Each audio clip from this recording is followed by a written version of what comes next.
Hello everyone, back at the shop. Got a 440 crank here for Mopar Joe. We're going to do an inspection. There was some thoughts to just polishing this crank and using it for this build. I think as you can see here,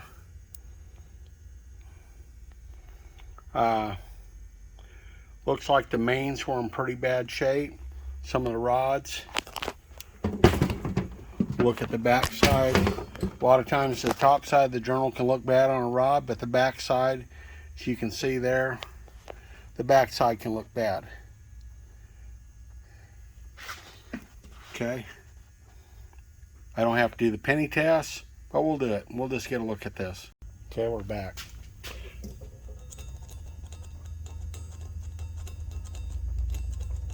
I don't know if you can see that or hear that.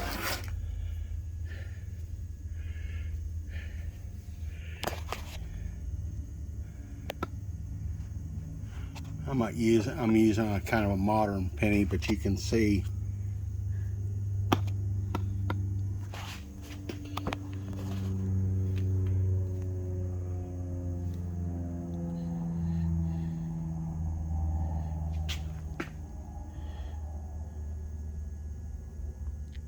there you go.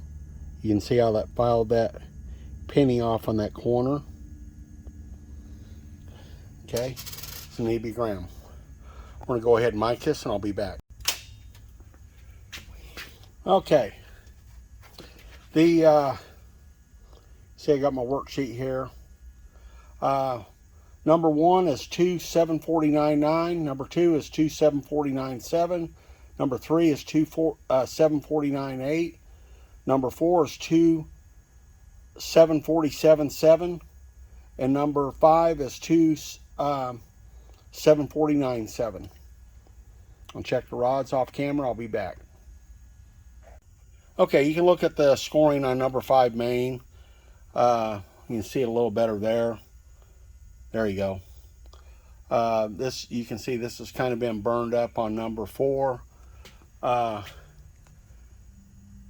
They all got some wear. The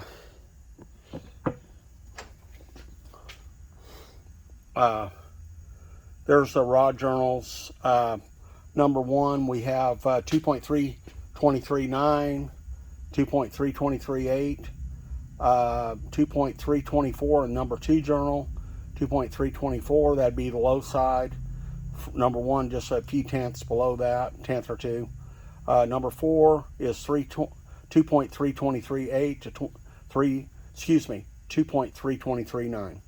We'll check this for straightness and I'll be back.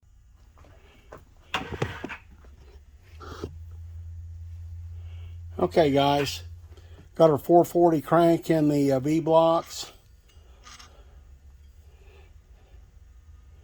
Checking a rear seal surface.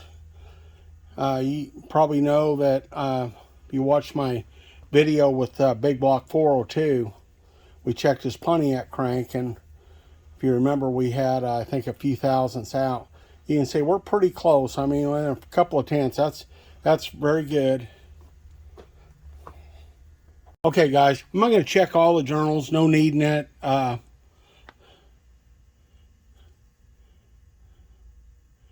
Just skip by that counterweight there.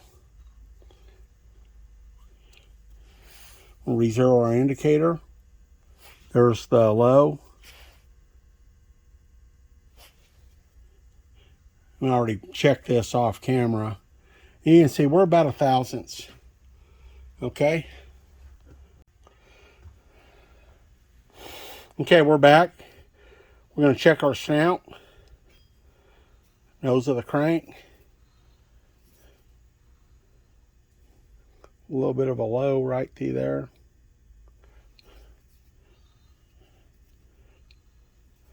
As you can see, low right there.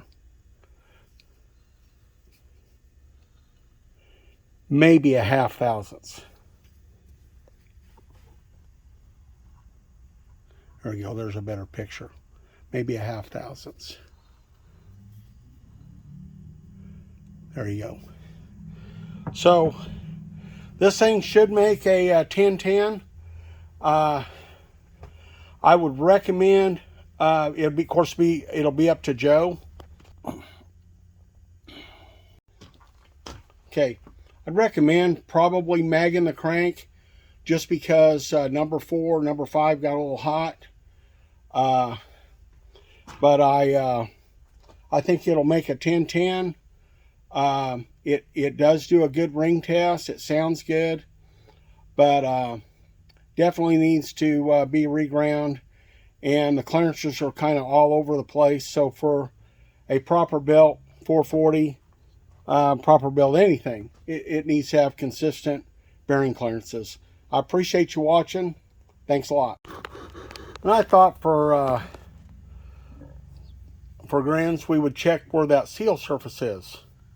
Excuse me, the timing gear surface. We already checked the seal surface.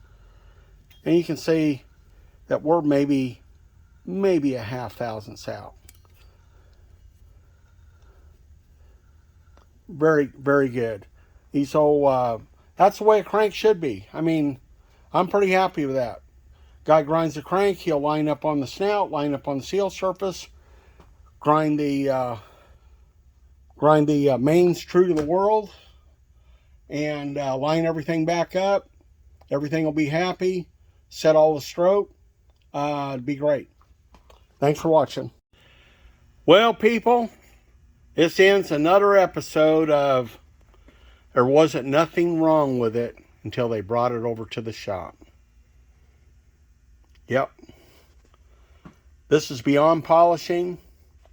I wouldn't polish this if I was doing an old re-ring and patching something back together, because it won't last.